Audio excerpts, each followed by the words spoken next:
Let's get into it. Let's get into it, man. We are live. It is Monday, the week of Cowboys Eagles. Right now, you're just looking at some film that I had broken down. Make sure y'all subscribe. This is on the channel, Donovan Talks Cowboys.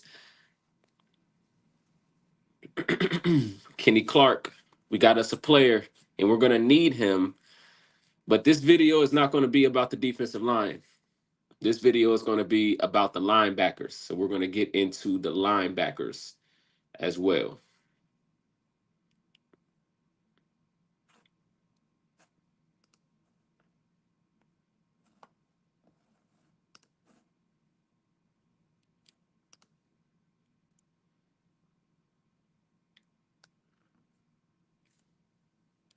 We got to talk about the linebackers.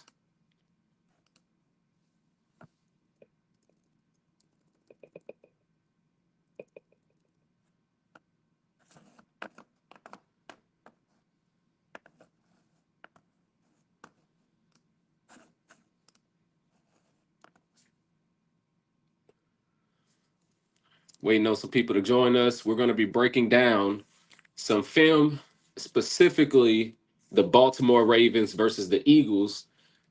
And we're going to show how important it is for the linebackers to play well. And actually, you'll be surprised who didn't play well that game, and it was Roquan Smith. He didn't play well at all, but we're going to go over that because our linebackers have to play well, and we're starting two linebackers who did not play for the Cowboys last year. We're going to be starting two linebackers this year on the depth chart. It shows that did not play for us last year, and Damone Clark is an up and down linebacker who didn't play very well last year. The year before, he led the team in tackles, but since he's been with us, it's not like we've been stopping the run. So we're going to break that down because we need to figure out a way to stop the run because it's essential. It is essential that we stop the run. So we're going to get into that, just letting some people kind of get in here. I'll play a couple of some things that I've probably posted and ranted about that y'all may not have seen. That's going to kind of prepare us and get us warmed up here. Y'all got to make sure y'all go and comment under my videos too, because they be attacking me, man. And I only be talking facts. That's it for the Trayvon Diggs-Deron Bland combo moving forward. Trayvon Diggs is likely going to be out of there next year. He doesn't have any more guaranteed money. Do you trade him? What do you do? That's it for the Trayvon Diggs-Deron Bland combo move.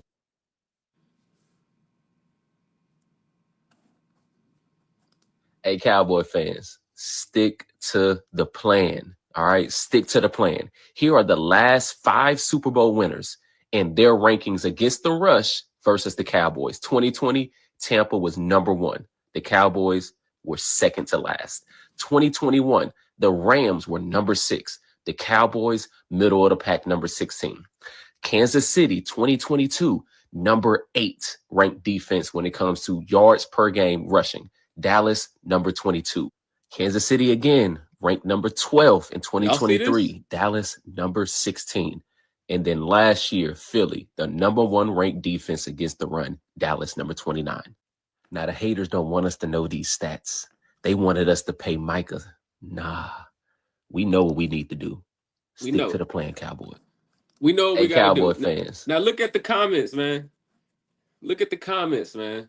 They want us to not worry about the run game. They want us to not worry about it. A lot of people hating. A lot of people kind of respect it as well. So look, we got to figure it out. We got to figure it out. So you can see right here, 2020, the Super Bowl winner, number one against the run. 2021, number 6. 2022, number 8. 2023, of course, Patrick Mahomes. That was the only time they were out of the top 10 as far as the Super Bowl winning team. And then 2024, number 1. We have to focus on the run game. Here's the thing, though. The run game is not just about the defensive line. So what I'm going to go over right now is what we need to do to make sure we stop the run game. I'm not looking at the Cowboys versus Eagles. I'm going to look at the Baltimore Ravens, and then maybe tomorrow I'll get into I think the Cleveland Browns, The Cleveland Browns played, as far as statistically, the best against Philly, and they made it a really good game. But I want to look at Baltimore because Baltimore had the number one defense. What I want to focus on are the linebackers. This is Roquan Smith, but Roquan Smith doesn't play this very well in these clips for whatever reason. What the Philadelphia Eagles like to do, they love to double team with these four guys. They love to double team. Last year, even if you look in the preseason of this year, we were not very well against the run.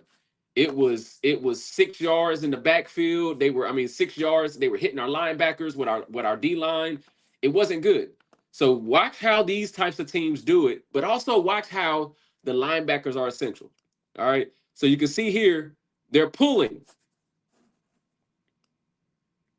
These two guys are pulling. The linebackers see the pull and they have to attack. Watch Roquan. This linebacker kind of hits here. This linebacker, watch him. Where is he going? This is Roquan Smith. So this is how you get yards up. This is a great play by the D-line. He's getting that guy off of him, right? So these guys aren't unstoppable. The Eagles aren't unstoppable, right? But you have to play it with your head. You have to play physical and you have to play smart. So when this play goes and you see two guys pulling, Roquan Smith can't float this way. Why is he floating this way? His responsibility is not to do that. And we watch what happens. Now he's late to the party. Now Roquan is late to the party. And then they get easily 5-10 yards. And he makes the play 15 yards down the field. So his numbers go up, but everybody knows that's not a good play. Again, they're probably going to double team here, but let's see. Boom, double team. You can't even see the two defensive tackles. We can't have Osa in there and even Mozzie in there getting blown back. We also can't have Osa affording to get blown back either. That's why we got Kenny Clark. Kenny Clark is going to, but you have to have both defensive tackles because they're both going to get double teamed. But when you get double teamed, what does the linebackers have to do? Attack. They have to play. All right, so let's see how they do. Look at number 0. As soon as these linebackers do, as soon as the linemen do this and they double team, he's supposed to be flying in there. Where is he going? He's nowhere. Where he's not going. He's not playing downhill. So now 77 comes off. Now you have the 70. Now you have the double team and you have him sliding up to the second level. All because he still has not moved from his position. And it may seem like this is all happening fast, but yes, when you watch the good defenses, as soon as they see it, they attack it. Yes, you can get beat on play action sometimes. That's why you have to be good with your eyes. But as soon as you see it, you attack that. Because if you don't, look where Saquon's going. It's too many yards. Way too many yards. Way, way, way too many yards. You got to have better linebacker play. Way too many yards. He's supposed to be hitting 77 in that. He's supposed to be hitting 77 in that shoulder. Boom. Attacking right there and slowing all this down and stuffing it all up so everybody can make the play right here. Instead, he tries to loop around the block, which opens it up even more. But luckily, he got around 77. But that's not how you play that. 10-yard game. All right. And the Eagles don't make it easy on you. They got moving pieces. And what I mean is you see how they have guys moving this way and guys moving that way? And then they have another guy coming in. They make it hard on you. I'm not here to say they don't, but those first couple plays we just watched were not hard plays. This one makes it a little challenging because it's like, what are you looking at, right? But here's a hole right here. Where the F are you going? This is Saquon Barkley. I mean, this is Roquan Smith again. And then I ended up, after I watched this, y'all, I looked up the PFF grade. He was like 63. I was like, I don't even know how he got that. But I didn't watch the pass coverage. Well, where's he going? Saquon has the ball right now. Like, you have to be smart and good with your eyes. You know why Roquan does this? This is the second time he's done it. The reason why he keeps doing this is because of all the action that they're doing. This is why great offenses matter. Great play calling matters. Because no longer is it the 90s where you just line up and go straight ahead and toss sweep anymore. No. You got to make sure you read and react and play but he's reading it all wrong. He's playing pass, and they're liming down the field, going towards him. Like, what are you doing? Luckily, this is why you need a good defense. Because although this linebacker is reading it totally wrong, one linebacker reads it right and ends up making the play on one of the top running backs in the league. Some say the best. Again, linebackers matter. Let's see what Roquan does again. I'm not trying to pick on him, but he really played bad. Okay, he flows. Okay, let's see what happened here.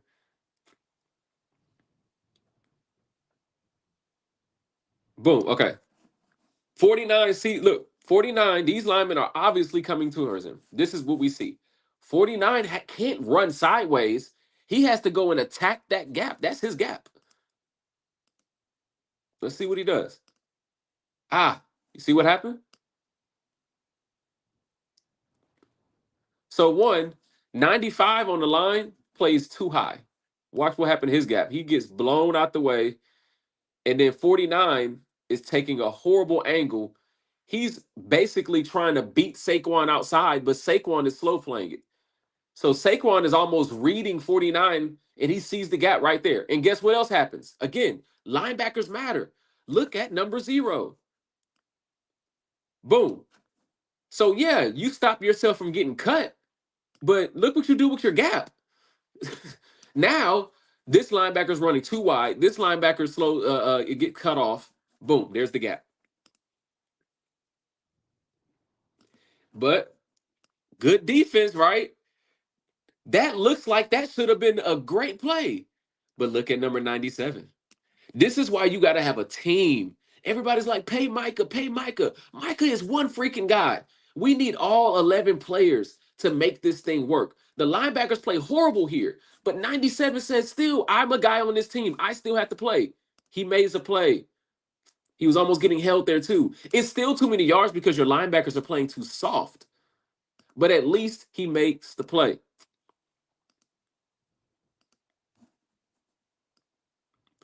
Here, this is about knowing your opponent too. So apparently they're playing man coverage. I don't think this is a good defensive call. I don't know how it works in the NFL. I don't know if a guy like Roquan can call a different play when he sees something like this, because right now everybody has to know he's a threat with the ball. So if you motion and you move and you leave no linebackers in the middle of the field and you have 5 blockers against 4, what the hell you think they're going to do? Everybody watching this, all 9 of y'all watching this can do this. It's easy because it was given to you. And then he almost scores, and they come in and they punch it in. That was just a bad play call, I would say.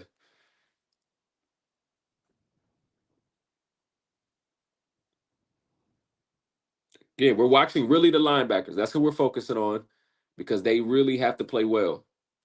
Okay, watch this. What is 49 doing, y'all? Look at 49. It's a run play, buddy. Look at the center coming towards you. Your gap is here. Go. Look where Saquon goes. Right where 49 is supposed to be.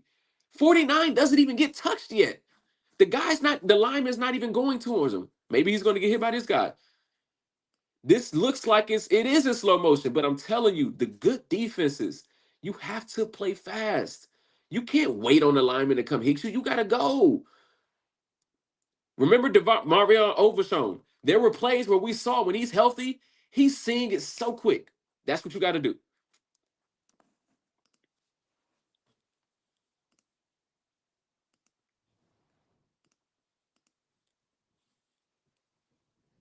Our linebackers are going to be they're going to determine this game. Believe it or not. Yeah, we can't have D tackles getting blown out 4 or 5 yards, but we're fine there now. But our linebackers have to play. So look, these are about to be double teams. We'll see what the linebackers do. Do they hit their gaps or no? Uh-oh. Okay, 23's there. Roquan still looks like he's waiting. He's waiting. He's waiting. He's waiting. You see what happens?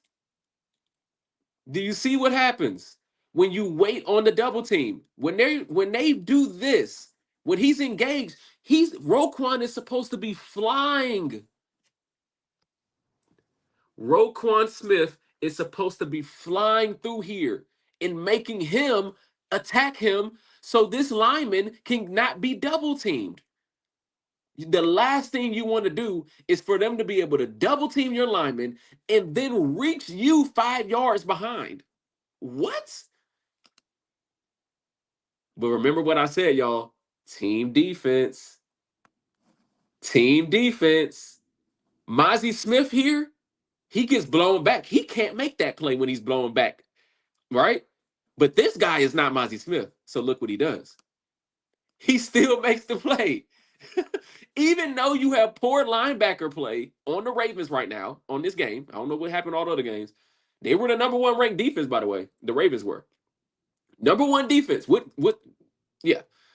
Even though that's poor linebacker play, you still have a defensive tackle who's able to get off and make the play. It's a team defense, but our linebackers have to play. Okay, again, let's see how they read the blocks here. Look at number 23. He reads the pull, and he knows when they pull, you go. That ball may be coming back there.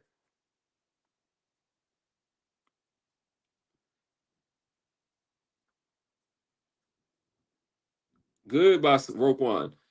This is what he does pretty well right here. He gets off that block. Boom. And then he makes the play.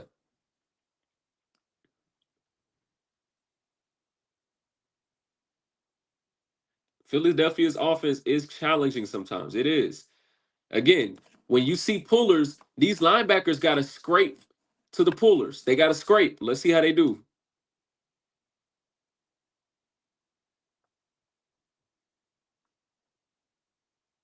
See what happens? You see what happens? When they see the pull, the linebackers are supposed to scrape with the pull. Same thing you see this defensive lineman doing. This defensive lineman didn't fly upfield when he see his guy move. No, he starts to move towards where the pullers are going. Most of the time, that's where the ball goes. Your responsibility, number 23, is not here anymore. They pulled. Your responsibility is to go over to where they're pulling. Look where the ball goes. Jalen Hurts has that ball. Now, against the Cowboys, this is a touchdown, right? I don't know if he scores a touchdown on this play. Okay, no, never mind. There's a safety back there. Okay. So they get 15, 20 yards because your linebacker took the wrong angle. And it's tricky, but this is why these guys get paid the big bucks. They should know all this. These are basic linebacker things that you go through since Little League. You got to know what to do when somebody pulls. They're pulling again. Is this the same play? Same play. So you can see it from a different angle. Watch the linebackers. Even Roquan, right? When Roquan has to be good with his eyes, you have to be able to see the full line. So Roquan, your keys are the line. You see your guy blocked down. I don't know why he stops going. You were going the right place. This is your gap. You should be hitting this lineman in the mouth. Roquan Smith should be hitting this lineman in the mouth as soon as he crosses that corner. But he's nowhere to be found. The linebackers play horrible. But it's funny to me how they played bad, but the defense didn't give up 40 points. They didn't. The linebackers played bad, but the defense didn't give up 40 points because you still have great linemen. All right, did anybody pull?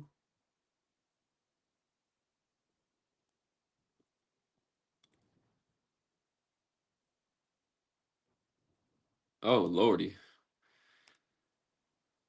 there's a lot going wrong here. One thing that's going wrong, number 49, on a toss play. How do you get caught by a lineman? How do you get cut off by a lineman on a toss play? Seriously? Okay, Roquan's flowing. 40, he's on the line, but he's a little bit too soft. They kind of get out leveraged here, but he made a play. Who is that?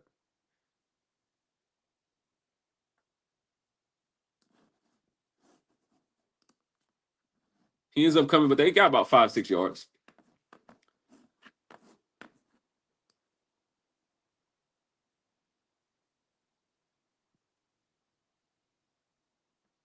Okay, this is straight up.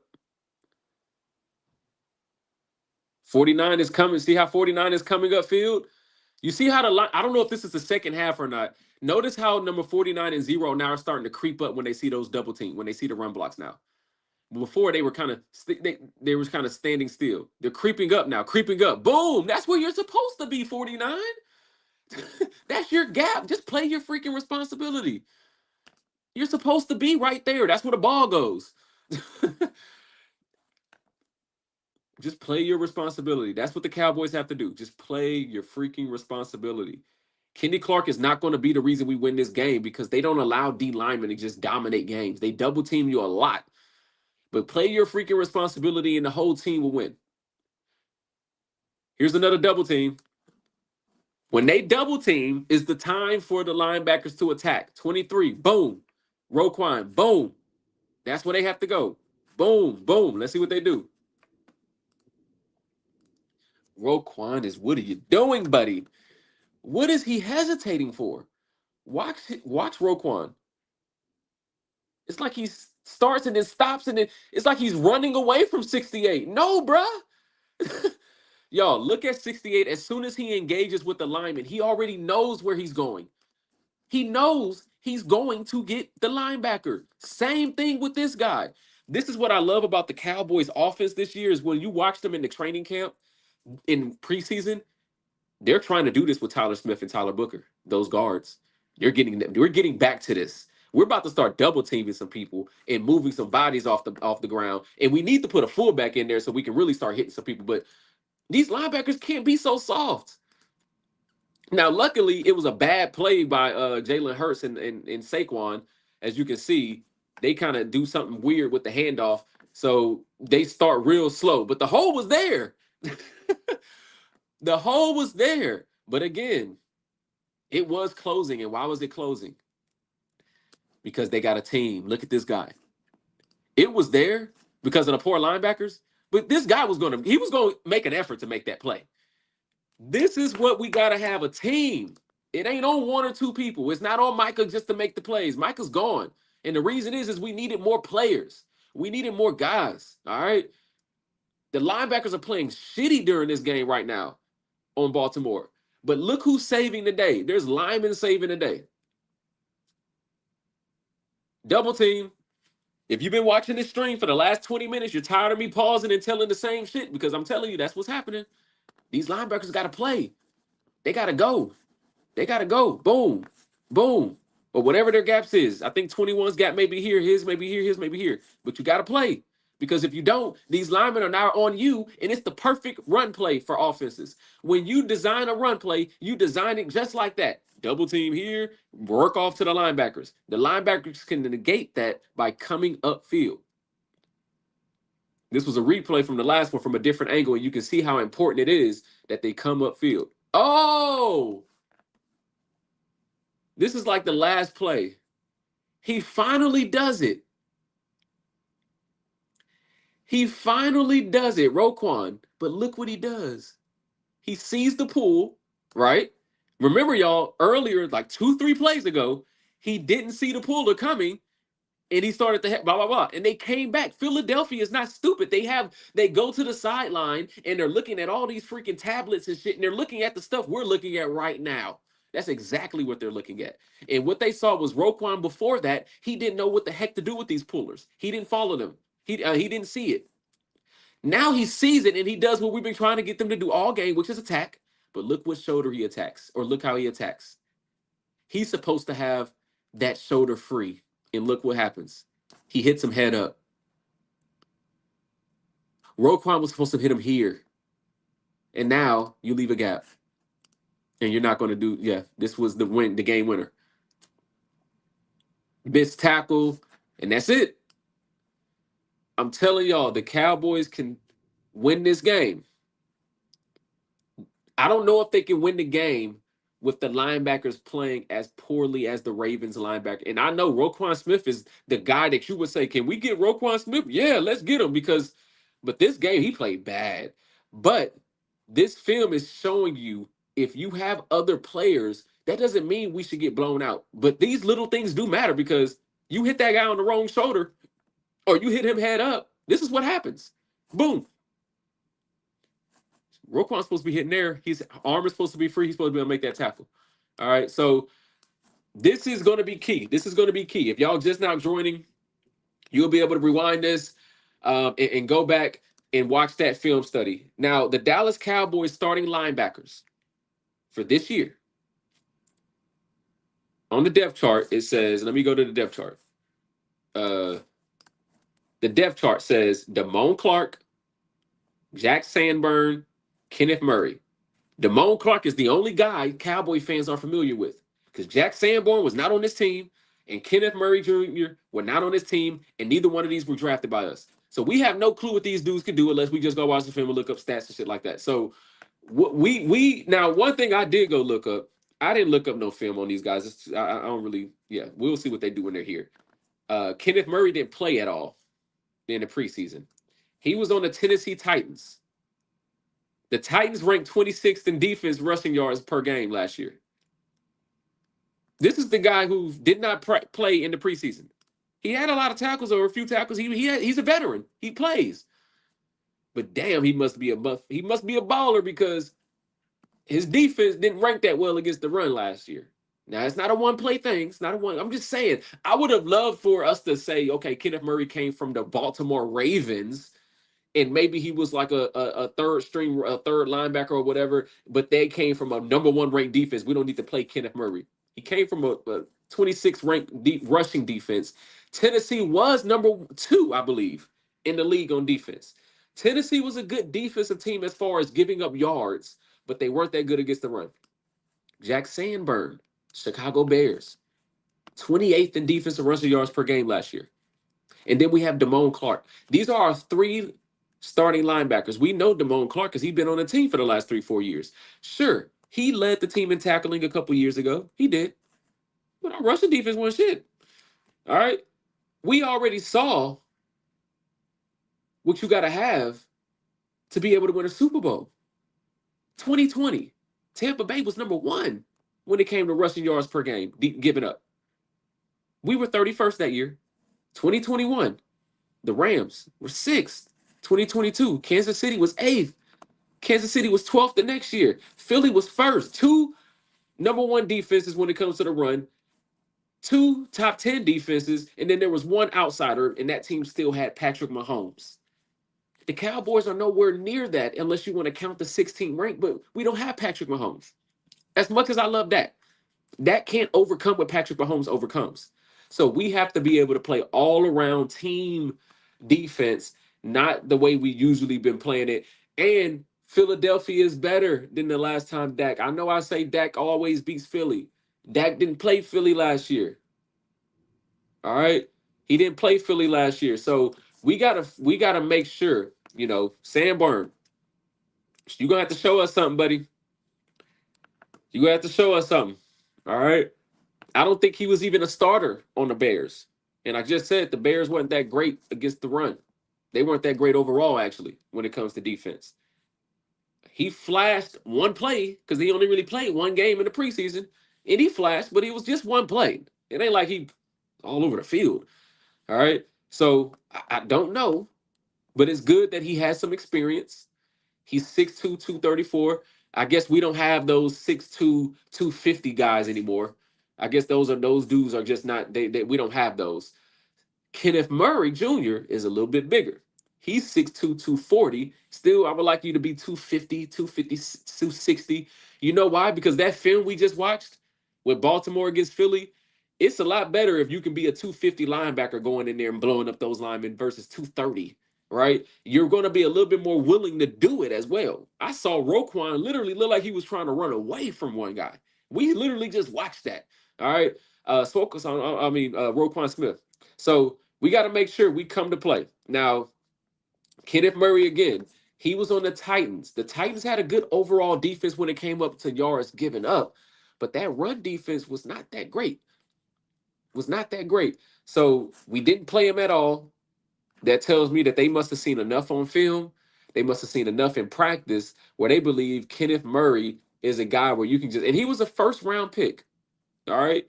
This was not a Reginald Jackson, stop dreaming. This was not a low round pick or any guy like this. This was a guy who had talent coming out of the draft. All right, he came out of the draft with the Chargers, played a lot his first year. Doesn't look like he played as well his second year. Played a little bit better his third, fourth, and fifth. This is the guy we're saying is our starting linebacker, doesn't need to play any reps in the preseason. I definitely want to make sure he's ready for that offense we just watched, because Roquan Smith is a veteran all pro player, making a lot of money. He was getting fooled a lot. He was getting fooled a lot. So we have to make sure that Damone Clark, Jackson, but at the same time, we also saw when those linebackers struggled, who was making the plays? The defensive ends, the defensive tackles. Everybody has to play. So when I was watching that Clark film, and I did that film review on him, he made a lot of plays downfield. It wasn't just backfield. It was running down the field, stopping a receiver from breaking it, things like that. We got to have that from Sam, Kenny, Osa, Dante, whoever subs in. What do y'all think about our starting lineup, the defensive ends, the defensive line, and the linebackers and everybody we have? Is this who y'all wanted to see? I honestly thought Marshawn Nealon was supposed to be starting. All right. I made a video and a lot of people was upset, I think, about it because they were given, the excuse, which is a valid excuse for Sam Williams, saying that he was hurt last year and things like that. But I only was saying what I was saying because Sam Williams was saying he was 100% healthy. And I was saying his effort was bad. So for Sam Williams to not have a great offseason, a great preseason, and this was not just coming from me. There were there were people saying, should you trade Sam Williams, things like that. I was surprised that he jumped into that starting role. Personally, I was surprised that he's jumped into that starting role. Um, I think I thought it should have been I thought we should have started another dude. Was it? I thought we should have started Nealon. I think Nealon was ready to go ahead and start and let Sam Williams work his way back. All right. Let's see what we got. Comments. We got Reginald Jackson says, "Stop dreaming." He says, "No Parsons, no Diggs. Y'all are done." No Parsons, no Diggs. Y'all are done. First of all, brother, you don't know if we don't have Diggs this game. All right. You don't know that. Second of all, we just paid the guy who's going to be replacing Diggs. Big money. And we paid him because his rookie year, he had 5 interceptions. His second year, forget his interceptions, he had 5 touchdowns. And then his third year, he got hurt. Trayvon Diggs was going to be our second cornerback anyway by mid-year. That's all I'm saying. Go Birds. Why I got all these haters on? What the hell is going on here? This is Donovan Talks Cowboy. This is not Donovan Talks the Cowboy haters. What the hell y'all? Go Birds by Madi Fuki. He says go Birds. Yeah, go Birds. Look, since you are an Eagle fan, you do know Dak Prescott owns the Eagles. Like, even in his one loss in the last 4 meetings, the dude averages 3 touchdowns a game. And he's only threw 1 pick. If anybody respects Dak Prescott, it's them damn Eagles fans. I can tell you that right now. Reginald, Saquon is still going to get 100. Who cares? He's going to get 100 because they're going to give him the ball 25 times. And some change. We do have a great online. Y'all do. But look, y'all do have a great online. We built for that. Do you not see this depth chart, Reginald? Do you not see this depth chart, brother? Maybe you don't know some of these guys because you don't watch the Cowboys. Sam Williams was a second-round pick. Proven player his first 2 years before he got hurt. Marshawn Nealon was a second-round pick last year. Solomon Thomas, I believe, was a first-round pick when he came out. He was a veteran. Osa, just got paid this offseason. Dante Fowler, 12 sacks last year. Come on, man. Come on now. We ready for this. James Houston. Don't let me get started with James Houston. James Houston will have a sack. I want you to make sure you come back Thursday night when I go live and make sure you remember I said that. James Houston will sack Jalen Hurts. All right. We built for y'all O-line. We built for y'all O-line. All right. And don't make me put J Toe on you. Look at our corners. Trayvon, Duran, and Kyer Elam. They say Kyer looks like a whole different person. This is not the Buffalo Bills Kyer Elam. This is the Dallas Cowboy Kyer Elam. This is the same Dallas Cowboys who took a dude out of the 5th round named Deron Bland and said, hey, man, if you do this and do this, we can help you. We think you can be something. Boom, 5 picks. He had to go in, I think, because somebody got hurt. I think Diggs got hurt, actually. We talk about somebody, Trayvon Diggs had the talent. We know he did struggle in the beginning, though. Remember, Trayvon Diggs did struggle. I think it was that entire first year, or at least that first few games, Trayvon Diggs struggled. But he did intercept 9 footballs, I believe, one year, or whatever it was. He is one of the top to do it. So who's to say Kyer Elam won't be the guy that he was supposed to be coming out of college, which is a much better player than he showed to be at Buffalo. They say in camp he looks like that guy. Notice he didn't play. We're not paying Kyer Elam so much money that we couldn't play him a series or two. And I know we got injuries back there. You don't want to get him hurt. I'm just saying he didn't play. So what I'm concerned, I don't know about these safeties. I do like Donovan Wilson because his name is Donovan and he is physical. I never really liked Malik Hooker that much, but I guess he's your coverage safety, so to speak. But look, it's going to come down to the defense. The Cowboys are going to put up points on the Eagles because that's what Dak Prescott does. I mean, let's just call it what it is. Dak Prescott puts up yards against the Eagles. He puts up points against the Eagles, not just yards. He has no issue scoring against the Eagles. We just got to make sure the defense gets off the field. Remember what I said the other day? Philly wins because they know how to control the clock. They were the number 1 team in time of possession last year. And that was the year they won the Super Bowl. Despite all the other good teams they had the last few years, that was the team that won the Super Bowl. The Cowboys that sent Parsons to Green Bay for 2 first-round picks and Kenny Clark. Parsons also signed a record-setting 4-year, $188 million contract extension with the Packers and will wear the historic. They're fine. Dak has no choice but to say that. They have no choice but to say, it is what it is. It's time to move on. We got to go ready for a football game. They play a game in 72 hours. So he had no choice. I don't think he's revealing anything to us. You don't think it was a shot at Micah? No, I mean, because that's the reality. If they're one of if not their best player, went into week 1 and he was holding in and not playing, then it would have been a constant conversation, a constant distraction. So to his point, they moved on. They're a lesser football team. They're not as good of a football team because of it. But there's a end to that conversation. So, I really don't think that what he said had much merit. And I think it's the only thing he was that are willing to be bold, that are willing to say what needs to be said when it needs to be said. It's really, really nice to see a quote from Dak Prescott now. Where the hell were you all these months? You're the quarterback that makes $60 million.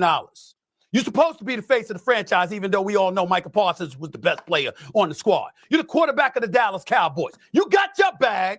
You got your bag. And this dude right here, who's an all-world player, is out there with a contract dispute. At any time, could you have said, look, man, we need to do what's in the best interest of this team.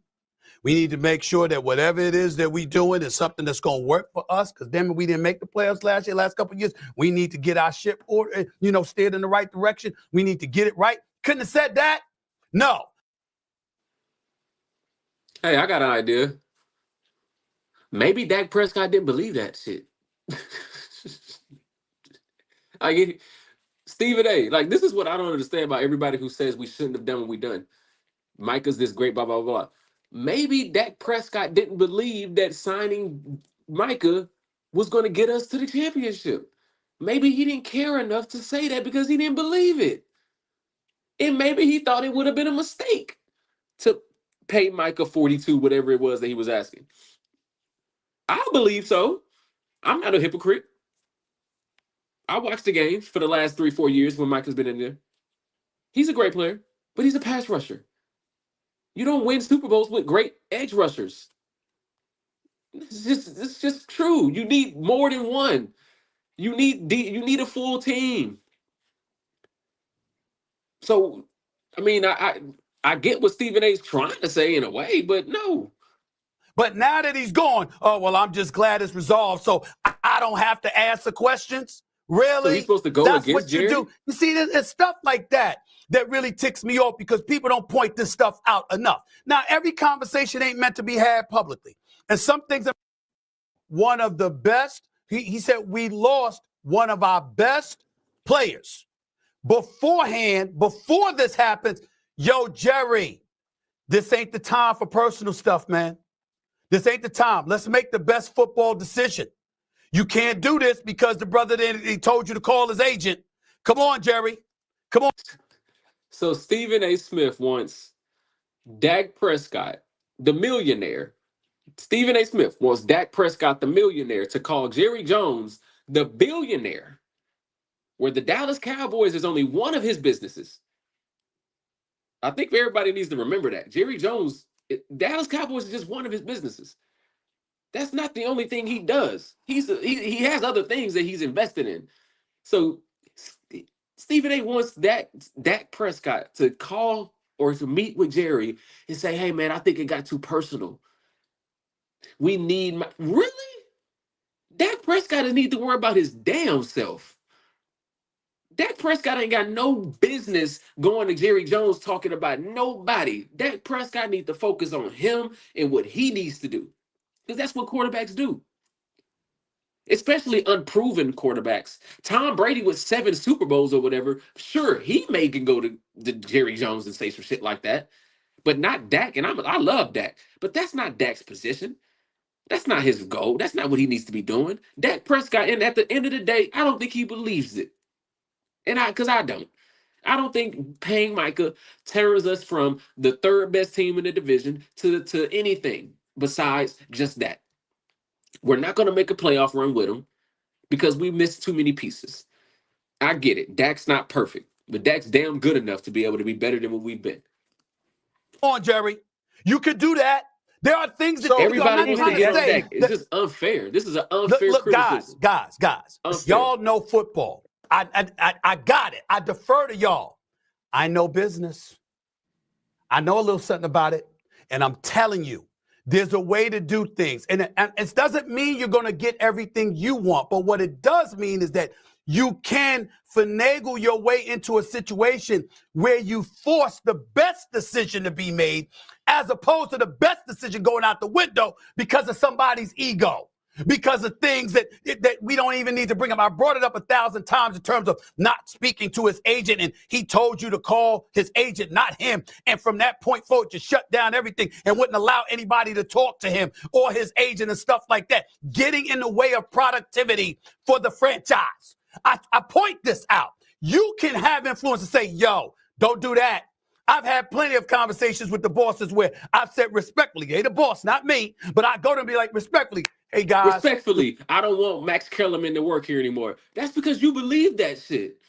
You believe that Max Kellerman was bringing down the stopping y'all from getting where you felt like First Take was supposed to go. That's what he's trying to say here. We get you got pulled, Stephen A. We get you got pulled at ESPN. We get it. You know how we get it? Because everybody who watches First Take looks at how rude you are to everybody on there. And nobody does or says anything because we know you got the power. You got the juice. You got the pull. You can get Dion on. Cam Newton can't. You can get Shannon Sharp on the show. You know what I'm saying? You can get Cam Newton on the show, actually. You can get Ocho Cinco on the show. You can get all these other guys on the show. You could probably get these. You can do all that when a lot of other guys can't. So you have value. We get it, Stephen A. But you can't expect your quarterback who hasn't won a Super Bowl, who already receives all this criticism, to go and knock on Jerry's door and say, hey, man, it got too personal with you and Micah's agent. Y'all need to do – how you going to teach a billionaire how to do his business and Dak still got to figure out his own stuff, man? Come on. We got to stop this. We got to stop this. All this Dak hate, man. I can't wait till he wins the Super Bowl. I'm with you. I'm with you, Dan. I'm with you, Dan. And I guess what I'm saying, Stephen A., is like, I hear what you saying, but a lot of what you're saying has nothing to do with Dak. Yeah. And if it does have to do with Dak, what would you have wanted Dak to do? Would you have wanted him to go after Jerry Jones publicly or privately? And who's to say he didn't have conversations with Jerry Jones privately? Don't talk. First of all, I don't speak in semi-fashion. I'm very, very clear with my enunciations. Okay, I know exactly what the hell I'm saying. Well, let me ask you this question, Cam Newton. I'm gonna ask you a question. So, Cam Newton, when you in Carolina, you had no say. I mean, you couldn't talk to nobody. They just do what they do, and you had zero influence. He's a great entertainer. Coach, Stephen A. is a great management, entertainer. Nothing. Is that what you're saying? Oh, okay. No, I'm not saying that. Yes, you have some say, but let me ask you a question, Stephen A. When you was after there getting your big bag and you was getting your mignon and you was getting your corn, your mozzarella cheese provolone, was that not you looking at after your best interest? You know what I'm saying? Pepper Jack. Hold on, let me laugh. Hold on, let me laugh. Hold on, allow me to laugh first. Now answer your question. I mean, you got some money on. I'm saying. Whoa. Let me answer the question. You asked the question, let me answer it. Yes, I got my mignon. No doubt about that. No problem. There's plenty of people throughout ESPN's history I have helped get theirs. And anybody who would challenge what the hell I just said to you on national television, they better beware. They better not utter that publicly. Because I can tell you, and I didn't say one. I said many. Lord. Well, Stephen A. is a head case. Line or a bad running game or a below average defense, which too often the Cowboys have had multiples of those things when they arrive in January. So I was just kind of thinking, because now the foreseeable future looks like, that 2010 to 2013 run where they're waiting on great draft classes. And now I gotta kind of feel like how fastball with the draft, or maybe that Tyron Smith, Travis Frederick, Zach Martin combination was so incredible, but it sets a bar super, super high. And I think protected Dak and allowed him the perfect environment to enter the league and start putting together, a Pro Bowl type of resume. So to imagine it happening now, I feel like we got to project out at least a couple of years, right? At 877-881-1053. Go ahead, text in, leave your name and city you're texting from. But let's have an honest conversation about when we think the next time might be where we could be confident about these Cowboys going on a playoff run. Why isn't it right? Why isn't it right now? Am I tripping? What was our depth chart? Maybe I'm tripping. Hold on. Who do we have starting? Dak Prescott. Okay, top 10. Javonte Williams, Miles Sanders, Jadon Blue. Don't know what we're going to get from our running backs, but Javonte is a great catcher out of the league, out of the backfield. The Denver fans tell me that he's good. He just got hurt, and he's fine. The Cowboys tell me Javonte Williams must be great because he ain't played one snap this preseason. CeeDee Lamb, we know what he's going to do. We have arguably the number 1 best receiver and the number 3 or 4 best receiver in the division on the same team, CD and George Pickens. Then we have Kevontae Turpin as our 3rd. Then we have Jake Ferguson. We have a first-round pick from last year starting at left tackle. We got Tyler Smith, All-Pro. We got Cooper Beebe in another year experience. Tyler Booker, a first-round pick. We saw what he did in the preseason. And Terrence Steele, who got paid a couple years ago, and I think he was hurt. But what am I missing? Are people just reacting from last year when Dak got hurt? Trayvon Diggs was hurt. Deron Bland was hurt. We had dudes like Carl Lawson, who's not in the league right now. Dudes like Chauncey Golston, who signed with the Giants. We had them type of dudes. Is that what I'm here? Why when we trade Micah, it's like we're rebuilding? I don't get that. Prescott's contract running out, getting on the other side of the dead money, and drafting a quarterback who can play at a Pro Bowl level on a rookie contract. Is that where we got to get to? Yeah. Before we can feel good again? I think that is. Everybody like, yeah, that's what I got to do. Yeah, he folds his arms and shit. Like, is that bad? Is that bad? What am I missing? You have the team to do it right now. You have the resources to go do it right now. Why do you have to go draft another quarterback, wait for him to what? I think that's the case for sure. Yeah, because hope comes from the quarterback, really. And I think that we had it with Romo, thinking, okay, finally we've got our next quarterback since Troy. And then you had it with Dak. And there was a lot of heartbreak with Romo's career when it comes to the last game of the season. The division's on the line, and you're falling short. One of those games he didn't play. Matt Castle had to step in because he hurt himself in that Washington game, bringing him back and firing a touchdown to DeMarco Murray. But, yeah, and then you had the Seattle loss. You had the Giants loss. You had the heartbreak of Green Bay. So now you're thinking, like, maybe Dak's the one that can break this curse. Clearly it's not, a quarterback curse. It's a Cowboys curse that's going on right now.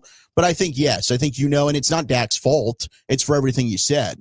We were out there. We got to see him practice in Oxnard for a week. And I think anybody that's a fan that watches this team on a week-to-week basis, like, you can tell there is a talent discrepancy between the Cowboys roster and when you watch Baltimore play or you watch. A talent discrepancy. Where? Who are Baltimore receivers? They have nice tight ends. They have a much better running back. Yes, they do. Their quarterback is better than Dak. I'm not going to sit up here and say Lamar Jackson isn't better than Dak. I get that. Their running back and their quarterbacks are better. Linebackers pretty good. D-line, okay. I guess I can see it in a way. That's also why we traded our star player to go get more resources so we can start getting more of those pieces. That does not mean that if Baltimore and Cowboys were to line up, that the Baltimore Ravens are going to blow out the Cowboys. What? I don't get that at all. Joseph Terrell, Dak warned Parsons. Dak wanted Parsons out, live with it. Well, look, I don't think Dak really cared if Parsons was there or not. But I think all the players, from what we're hearing, right? What we're hearing, because we've heard things like Micah was a nuance. Micah was a different type of dude. Like, he wanted to be a leader, but then again, he didn't give off leadership. They didn't like the podcast, things like that. We've heard all that. It's very likely that Dak did want him out. It's very likely that a lot of players did want him out, except Trayvon Diggs. But at the end of the day, these players are getting paid. It seems like players like to get their money before they like to win. So we don't have a locker room full of people who would have even said anything about Micah being a nuance or anything, because everybody's so used to just acting like everything's cool now instead of understanding that this ain't going to be good enough for us to win. We cannot win with our superstar player not being a leader. We cannot win with our superstar player not being the hardest worker in the room. We cannot win with our superstar player not being the guy who's the watching all the film and knowing all the schemes and things. We can't do that. We cannot do that. So we needed to make this move, but that don't mean we're not ready to play. Certainly with the Eagles, so you get to play them twice a year. They're just not quite there. So I do think the next hopium will come from a new franchise quarterback. How do we know if we're not there or not? Dak was hurt last year. We got and hope that maybe this is the guy that can finally get you past that finish line. And I think I'm willing to believe with Jerry having his current role, it's possible to hit on enough drafts. Maybe a couple of these teams over the years have been good enough. They just didn't have things go their way, especially early for Romo. Some of the bad luck involved there. The Dez catch, no catch. I still don't know if they could have won that game. But what if they get that ball snapped against San Francisco and you throw it into the end zone? I think that team could have done it. Dan Quinn had that defense playing well. Like, they stopped San Francisco's offense after those first couple of drives. So I do think it's possible. I don't think I need to see Jerry Jones has moved on. He's selling the team, or he's stepping down and hiring a new GM. I think even as dysfunctional as it is, it's feasible that they could pull it off. I think for the last 15 years, they haven't had a very good head coach. I think they're until they get somebody that can go in there. This team is always, when I talk to Gang of Seven, they are always saying, man, that roster. Boy, that roster, man, look at the roster. Why, and you guys practicing down there? I mean, what's up? What's going on? It's always something to do with the coach. And I just wonder. I'm hoping for when all those penalties are happening. I'm hoping for Brian Schottenheimer. Guy, he's such a likable guy. But man, go back and look. 30 years ago, what was it? It was a badass from Oklahoma State, Miami that came in here and had total control of everything. Yeah. But to me, he also, I mean, I wish we'd have gotten Bill Parcells, and he got rid of me, and good for him. He was smart to do that. But the thing that I wish we'd have gotten Bill when he was younger. Last night, yeah. What was your initial reaction when they kind of told you, hey, this is going to happen? Kind of surprised and kind of just a little bit dumbfounded. Can't believe it. Making that much and doing what I do. So, how important was it to get it done before the start of the season? Not have that on your head. Yeah, it's because always something you got have in the back of the mind just a little bit because my last year contract. So it was always going to be in the back of my head. So important to get it done. Yeah. Good to get it over with. What did you just tell your agent and stay in the background, or were you involved, or how did that go? Well, yeah, it was mostly my agent and the Cowboys communicating. So, yeah. What? Why Jerry didn't talk to Deron Bland? What's this offseason been like for you? Is it because maybe Deron Bland didn't want to talk to Jerry one-on-one? A blessing, just to be here and be healthy. Having that last year, missing out so many games, and being my first time being hurt. So, it's a blessing to be here. Does the fact that you're a dad change things, now that you've got the long-term, you're going to be here and long-term security? Yeah, it changed a little bit, now I really can call it home. It's not enough if fifth-round picks get that type of money. I mean, It's a combination of having to start and kind of earn your way through. As you look back on these last 3 years, what do you think worked for you? I would say just being patient and just learning to grow. Just having that mindset that where I was at that point was not where it was going to be the end point. So keep driving each day, taking day by day. Yeah, what was your mindset kind of? What's the best case to happen? Like, what do we want to happen? Here's what we know we probably don't want. You probably don't want to pay Deron Bland, which you're about to be paying him, and pay Trayvon Diggs, which you got to pay him. The good news is Trayvon Diggs doesn't have any more guaranteed money after this season. Still got to pay him whatever he's worth as far as whatever his contract is, but he doesn't have guaranteed money. So you can get rid of him. Doesn't do anything. You can trade him. Here's another thing, though. Can you trade a player who's not playing well? What can you get from him then? So you want him to play good. You want him to get back to who Trayvon Diggs was before the injury. You also got to make sure he's healthy. But how much time do you give it? Do you wait till the end of the season? Do you wait till the off season? Do you do it midway? Something like that. Even if we're doing good, even if he's playing good, do you make that change? Or do you say, you know what, we're going for it all this year. Let's keep them both on our books. Let's not worry about trying to make a good deal for Trayvon right now. Let's keep it. Let's have the number one passing defense and the number one, and a top rushing defense. And let's go play football. We're going to need these cornerbacks to play good. We don't have Micah, things like that. It's going to be interesting. But we know they're probably not going to keep Trayvon and Deron on the same team next year. You just can't afford it. Neither do you really want to afford that. That's why you draft a guy like Revel. I think he was a third-round pick. Hopefully he gets healthy, right? Who else do we have? They picked up I did some film study on the new cornerback that we picked up off the practice squad, Traquez Bridges. I like Traquez Bridges. It's actually not a surprise that I see him at the second string so quick because I didn't expect him to, but I guess everybody's hurt too. So I guess that makes sense. But Traquez Bridges, I felt like he had really good length and he was physical. And if you play him in man, he gets his hands on you, which I like because a lot of our corners sometimes don't do that, and that's big. If you can slow those receivers down, now you can give that D-line a split second longer. All right, but he plays with good instincts and coverage. I like him. I think Traquez Bridges is a pretty good player. So we're fine. I think we're okay. I think we're gonna be okay. Like I said earlier, Kyer Elam, they say he's been playing well, different than when he was in Buffalo. I think we have to believe them. We have to believe him. We let go of some cornerbacks like I can't remember his name, number 48 or 38, Childress. We let go of some guys that you just swear they were Pro Bowl players the way we were talking about them. We let them go. They made practice squad. It was like, the Cowboys know what they're doing with these cornerbacks. That's what I believe. We know what we're doing with these corners. So I feel like we got the depth. We got the players. We definitely know what we're doing here to be able to cover for that. Now, what's next? Coach Schottenheimer said it in his interview. We want to get. I mean, it was asked to him, but Tyler Smith has to be next. Now that's going to make you're going to have to pay Tyler, but he has to be next. And if you pay him early, it's better than paying him now versus 2 years from now.